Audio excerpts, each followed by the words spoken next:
You ask Tiger to solve. This deals with linear equations with one unknown. The final result is f equals 49/3. Let's solve it step by step. Simplify the expression.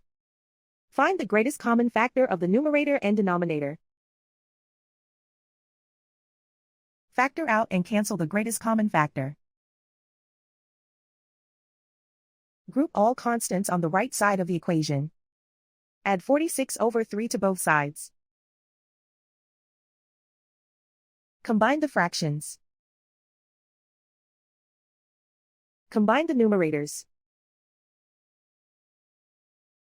Reduce the zero numerator. Simplify the arithmetic. Convert the integer into a fraction.